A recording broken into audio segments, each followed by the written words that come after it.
Sorry about that. I just wanted a little catch song to get you waking up to the mirror, the thought of the mirror. I don't know if you saw the post about me in the picture at Chuck E. Cheese with the kids with the distorted mirror.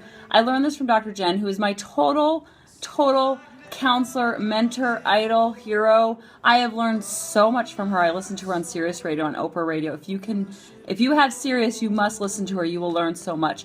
But she talks a lot about mirroring, and mirroring, not mirroring the child's feelings like we talked about before, but that your children and your child, I always say child, but if you have more than one, you know it applies to all your children.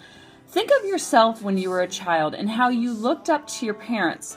Your parents were the first mirrors that would reflect back to you your self-worth, your self-esteem, your confidence, who you were, your value. They reflected that back to you. If that was a positive reflection, then you felt good about yourself. If your parents had stuff going on in their own life that had nothing to do with you, a lot of times we internalize that as we're very egocentric as kids. So if your parents are suffering from something like depression or anxiety or alcoholism or just not there for you, when you're egocentric, you take that as an image of your reflection of who you are and think, well, something must be wrong with me because mom is depressed. If I would just be more lovable or be more this, then I will be reflected back more positivity. But we all know that that's not the case. So now you have to fast forward to you as an adult, and your kids are looking up to you for positive. They are now developing their sense of self,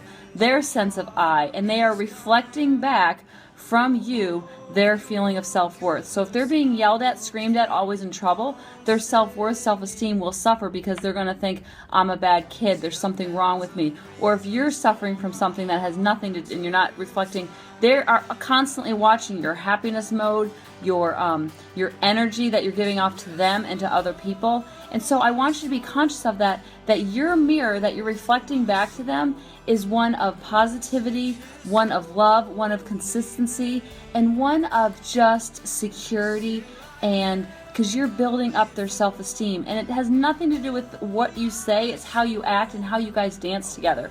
So the purpose of this group, if I could just hammer one thing down, it's that I want the dance between you and your child or children to be one of love and symbiotic and just this beautiful dance, and not one of friction and tension and resentment and shame and yelling. So we're changing the dynamics. Now we can't change our child because they are going to push our buttons and trigger us and do all that stuff.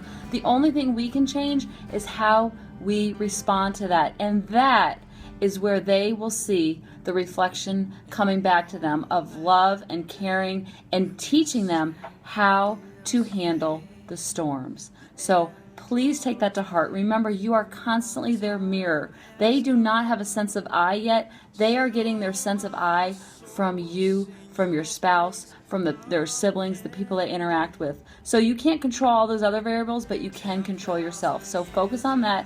Let me know what you can do to increase your mirror and make your mirror be a very clear image of your love for your child, and so they don't grow up with distorted images in their head. And let's go out with a little Justin Timberlake. Oh yeah, baby. Oh yeah.